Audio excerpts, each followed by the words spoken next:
Hey y'all, I've been having quite a bit of beginner orchid growing success. It's a nice thing for me in my life right now. The things that are old enough to bloom, they've been blooming, and the things that are too young to bloom, they've just been growing a lot. What I wanted to talk about today is just a different way to think about things, a different way to talk about things. A lot of people in the orchid community, I feel, they're quite cautious people. Someone will ask a good question. I'm not talking about throwaway questions where it's, I don't want to do any homework and you write a paper about everything I should do to take care of my orchids. I'm talking about, there are good questions from interested people, and you can tell the YouTuber, they've got a helpful personality. They probably have an idea of how to answer that person's concern, but they kind of hold back. I'm not going to tell you what's already on my mind, because at the end of the day, I don't really know your climate. What if my advice ends up harming your orchids? I would feel terrible, so I'm going to just keep my thoughts to myself. And I completely get where that person's coming from, and again, I can see this cautiousness as a great virtue a lot of the time. That said, is there a way we can remove climate particulars as kind of this this block, this handicap to further conversation? I mean, climate particulars is really so often like a block to a lot more talk and interaction. There's also the case where you're getting feedback, you're getting critiques, and then you might feel like, oh no, I'm not going to, instead of not talking, now I'm not going to listen. I'm not going to listen because you don't really get the particulars of my climate. Like, you're saying all this stuff to me, but you don't know what my orchids go through. So, thank you, but no thank you. So, what I'm wondering is, can we just figure out a way to structure orchid care that we don't have to talk about climate particulars, that we can just kind of remove that pain point, that handicap, that burden? So I had one idea of something that you can think about orchid care in this way, and if you think about it in this way and talk about it in this way, you can kind of bypass every person's climate particulars. It becomes kind of like a universal way to look at orchid care. Let me just go right into it. I am using an experiment on the drying time of cotton cloth to illustrate ideas about the drying time of orchid media. I know we don't grow our orchids on cotton, but I'm doing this so that I have real data to talk about to illustrate these ideas. Let me have a link to the experiment here, and then I'll also include a link in the description box, just so you can see that all of the data, it's real data.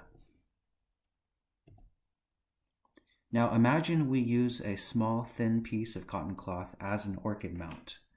So here's our small thin piece of cotton cloth, and let's pretend we mount an orchid on it. And then let's create 3 different climates to see how fast the cotton mount dries in each. So we have a hot plate here, and in one climate, let's call it Atlanta. Let's nickname that climate Atlanta, and it's our hot but not windy climate. So we'll have our hot plate on, and the hot plate will be heated at 20 degrees Celsius. I know that's not very hot, but it will keep the cotton mount from experiencing any drop in temperature due to evaporation. So the cotton mount maintains a 20 degrees Celsius temperature in this case. And then there is no ventilation. The fan is off. So that is our hot but not windy scenario. And then in our second climate scenario, let's nickname that Wellington, New Zealand. And it is our windy but not hot scenario. So we have a fan that will blow over the cotton mount, and the fan will blow at 1 meter per second or 3.6 kilometers an hour. And then there will be no hot plate in scenario 2. And then in the third climate scenario, let's nickname that Dubai, and that will be our hot and windy scenario. And in that scenario, we'll have both devices turned on. So the cotton mount is getting heated and it's getting a 1 meter per second wind blown over it. So in these three different climate scenarios, how fast is the cotton mount going to dry? Well, these are the actual experimental results. So if you just have the hot plate, if you only have heat, then that is the slowest drying. So in our Atlanta scenario, it took 120 minutes to reach equilibrium dryness. And this line here, this black line, represents equilibrium dryness. It's not 0%. It's not there's no water at all in the cotton mount. It's that the water level in the cotton mount is about equal to that of the water content of the air. So actually, if you dry your clothes in a dryer, when you take your clothes out of the dryer, they have less water in them than the air, so that your clothes feel so hot and so crisp. And then let's say you spread your clothes, your now clean, dry clothes out on your bed. And, after a while, they soften up. They're no longer crisp because they've absorbed some water from the air to reach that equilibrium dryness again. So in the Atlanta scenario, it takes about 120 minutes to reach equilibrium dryness. In the Wellington, where we have the fan going, but we don't have the hot plate going, it takes about 70 minutes to reach equilibrium dryness. And then in the scenario, we have both the fan and the hot plate going. It's our hot and windy scenario. It takes only about 40 minutes to reach equilibrium dryness. So when you have both devices going, you're reaching that equilibrium dryness in a third of the time of the hot only scenario. So here is the point that I'm trying to make. There is an ideal wet-dry curve no matter the climate. I grow dendrobiums. I grow warm-growing dendrobiums, primarily those that were discovered when Britannia ruled the waves in the 1800s. And those, I think, should go from wet to dry at least once in every 48-hour period. I think that is the wet-dry curve that is ideal for them. So when it comes to these wet-dry curves, your individual climate particulars don't change what is best. They only change how you achieve what is best. So let's look at this. If I say 70 minutes of drying time is best, that orchid on the orchid mount, on the cotton orchid mount, if I say this orchid, it likes to dry in 70 minutes. Well, a cotton mount in the Wellington scenario achieves that. So if you're in Wellington and your plant is growing on a cotton mount, you don't need to change anything. It's drying in 70 minutes.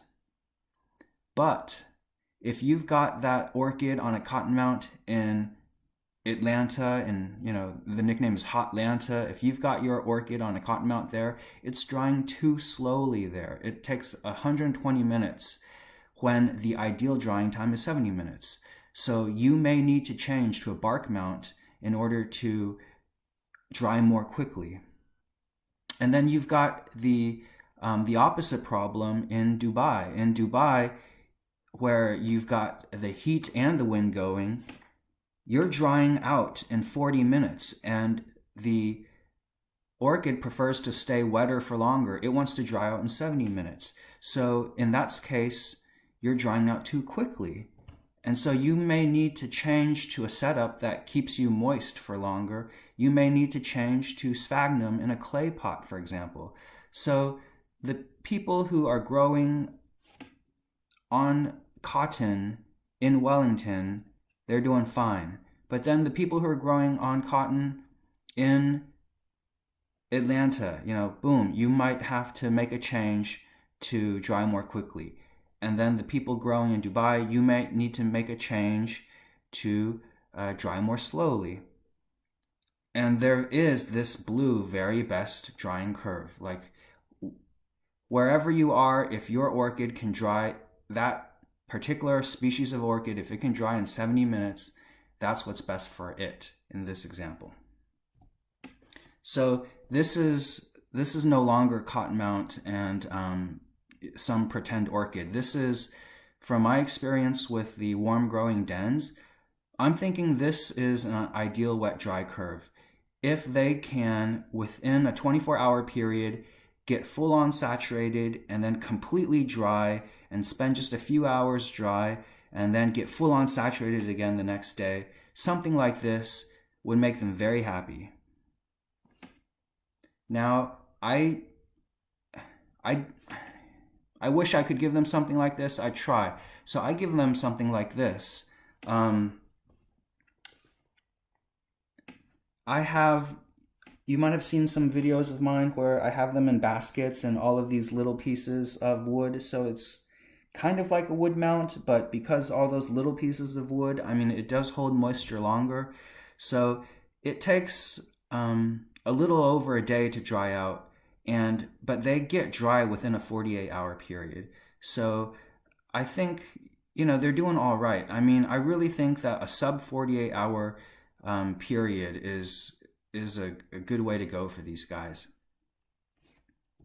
Now, here is, let's say I completely, I'm in my climate and I change my setup to Ceramis and ventilated plastic. Like, I think that this is how it would change my curve. It would take a lot longer.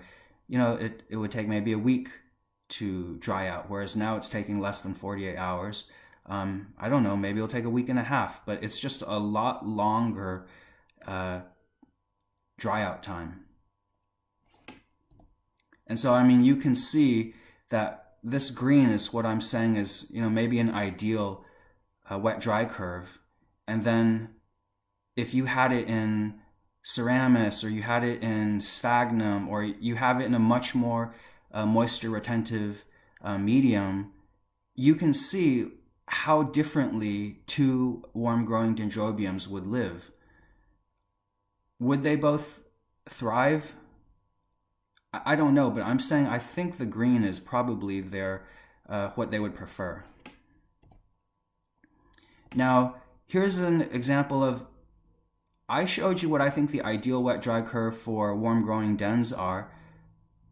Really, I don't know what the ideal curves for most orchids are. Here is what I think my wet-dry curve for my phals currently is.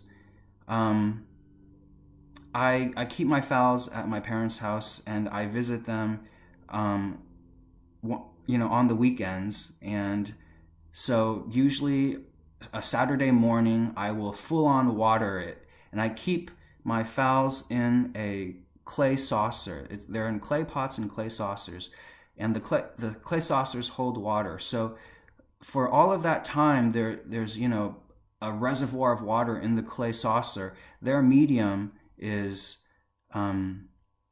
very saturated. So there's water in that saucer for over a day, and then eventually there's no more water in the saucer, and the water just starts drying out of the clay and of the leca medium. And so eventually the Leica has full on saturation, and then it's dropping after there's no more water in the saucer.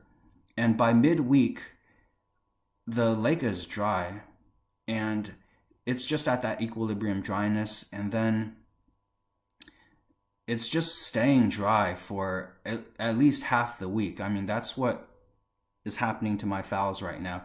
They are blossoming, but again, I have, grocery store type phals, so they are very floral, but I don't know if I had some really nice and more delicate species phals, if they could take this type of curve I'm throwing at it. And then the weekend comes and I visit them again and I do the watering and I fill up all the saucers.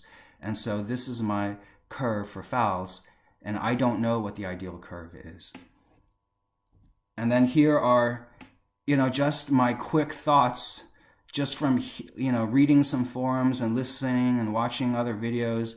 Maybe people with Vandas, they forget them in the pot, and so they're saturated for hours, maybe a day, and then it's bare root, so they dry very quickly, and then you just keep them dry. I mean, is that semi-water culture? I'm not sure, but then, they're just dry, and then you dunk them again. And then with frags and PAFs, you're never at your media, you don't allow it to get to equilibrium dryness. You always want it a lot more moist than the moisture content of the air. So it's just a steady moisture level. And then Draculas, I don't know what, Brad at Brad's greenhouse, I mean, he maybe it doesn't even get to equilibrium dryness and he's watering it again. He's doing very well. I have no idea what the curve of that looks like. I'm just showing that curves can be so different for different types of orchids. In conclusion, what I think is that there is a best wet-dry curve for any orchid. And the great thing about wet-dry curves is your individual climate particulars don't change what the best curve is. They don't change what the ideal curve is. Your climate particulars only change what you need to do to achieve that best curve, if you choose to do so and, make your orchids happy. So this is the current state of my thinking, and I thank you for watching my video and, listening. Thanks so much. Bye.